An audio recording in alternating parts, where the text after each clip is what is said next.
I have here that I think you'll find interesting.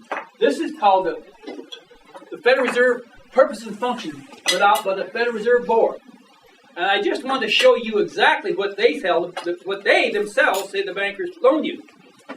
And they say all bank deposits, and that's for the money in your checking account, are a form of credit. Basically, they represent amounts owed by banks to depositors. So the bank owes you. They come into existence by a change of bank promises to pay customers for the very assets which banks accumulate. Currency, promissory notes of business, consumers, and other customers, and mortgages on real estate and government and other securities. The banks buy everything they get with a promise to pay. A promise to pay that they never have to pay. Because a long time ago, in fact it wasn't that long ago, I was still kicking around then, they used to have the words, "Will pay to the bearer," written on the bills. And these two bills here look exactly alike to most people. In fact, I've had people studying for a long time, couldn't tell the difference. The difference is, this bill says, "Will pay to the bearer dollars on demand."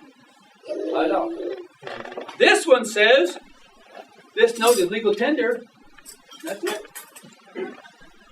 So, having been a curious mind and sometimes wondering what happens, I and a friend sent a $20 bill that said, "We'll pay to the bearer," on down to the Federal Reserve Bank of Minneapolis, which it actually, came from there. They used to have right on the bill which bank it come from. Now they don't, but this one does.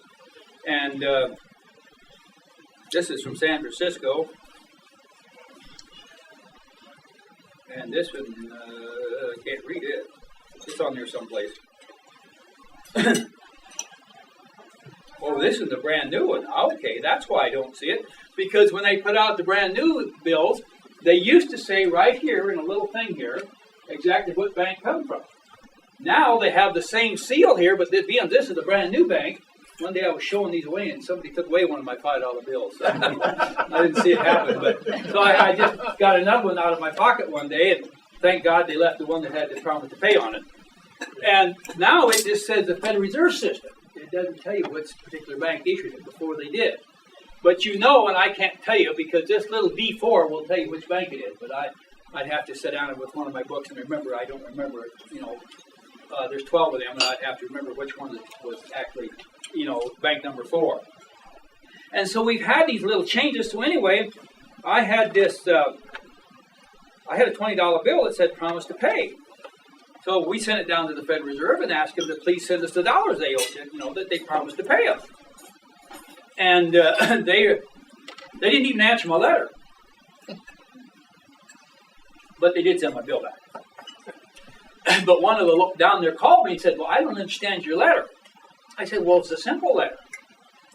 I have a promise to pay from your bank in my hand that promises to pay me dollars. I just want them to send me the dollar. And I also said right in the letter, I don't know what a dollar is, but I don't want to argue about it with you. So when you send me the dollar, send me the legal definition of the dollar so I know we got the right thing. I don't really care what it is. It makes no difference to me what a dollar is.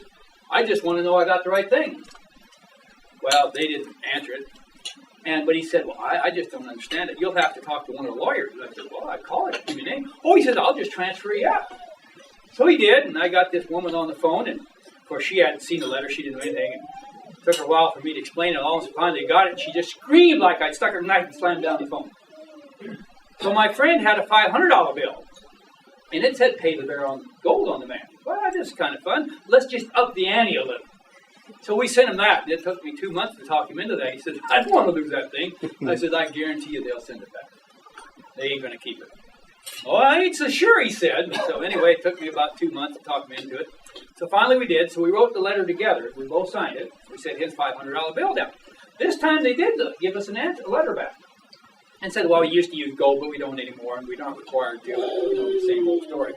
But it didn't make any difference to us. We wanted the dollar. We didn't care if it was gold dollars. I didn't care if it was a napkin or a horse droppings or what. I couldn't care less. I just wanted whatever it was, whatever the statute was. And so we thought about this for a while, so then we finally sued him. So I went over to Edina and I filed the case, and the clerk there said, "Well, you can't file that. You can't sue them. They're the federal government." I said, "Well, I don't think they are. I think they're a private bank, and I think I can sue them just like I can sue anybody else." Well, I don't think so. And I said, well, I really don't want to stand here and argue with you because I don't know how either one of us can prove we're right. But I'll tell you what, I'll make a deal with you. If you'll accept it and accept the payment, you send it down. I'll give you my name and my address and everything else. And if they send it back and said they're a government agency and I can't sue them, you just call me and I'll come right over and pick up my money and pick up my thing. And I'll apologize for wasting your time and we'll both know. She said, that sounds fair to me. So she sent it in, and about 4 days later, I got a court date. And we went down to it, 8 o'clock in the morning, downtown Minneapolis, and the federal attorney for the Federal Reserve showed up. We had a nice little hearing before the magistrate judge. We just sued in small claims court. I knew I'd lose. I just didn't want it to cost me too much, but I wanted to learn. And it finally ended out that they said there was no definition of dollar that they could give us. But they didn't have to because when they made the notes legal tender, they made the note, which is the promise to pay, payment for the promise they just paid. Now, I'd like to go around town and write promissory notes, and then when they cap me, make it good, I say, well, the note is the payment. What are you talking about? I think I'd do real well. How about you guys? I think I'd do real well.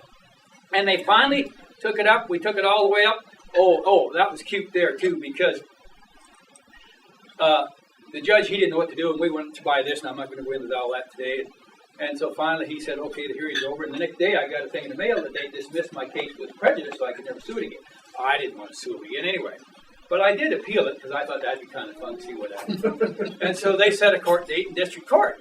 Well, then the attorney for the Fed immediately moved it to federal court, and then we lost there, and we took it up to the 8th Court of Appeals, and they finally dismissed it because I had failed to, quote, to state a claim for which there was actually relief available. So obviously there is no way to give us dollars. In the first place, they don't know what one is. Nobody can define the dollar. It has no definition in law today, and I can guarantee you can do that anytime.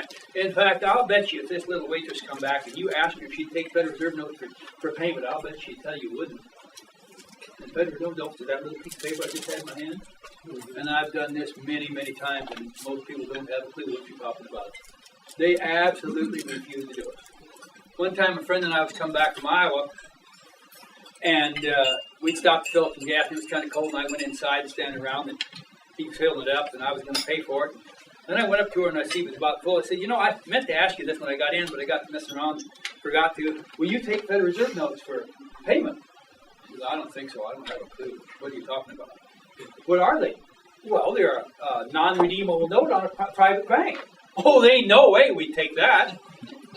And I said, well, that's all I got. I don't know what to do. I mean, I really want to pay, but I don't know what to do because that's all I got. She said, well, I'll call my boss. And before I could stop her, she did. And this is about 2 o'clock in the morning. I don't know what the boss thought. And she said, I got a guy here that wants to pay in Federal Reserve notes. And her boss says, what the heck are they? And she turned to me and said, what did you say they were? Well, I said they're non-redeemable note on a private bank, which is true. And I could hear both sides of the phone, and she said, there ain't no way I'm taking that, clink. And so I said, well, man, I don't know what to do. I thought, that's all I got. Well, then the girl, she didn't know what to do, and so she kind of took command, and she said, well, would you show me one? I mean, let's see what one looks like. I don't know what else to do. So I did, and then she was almost mad for a second. So then I kind of explained to her what it was all about and stuff. And then she told me, she just graduated from college with an economics degree.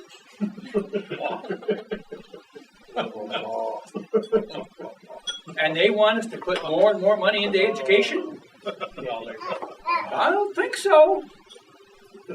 And see, these are little experiences you have if you go out and actually do this a lot. And I have. I mean, you people don't even want to know all the things I've tried in my life. And I guarantee you don't want to try a lot of them yourself. It didn't work out so hot.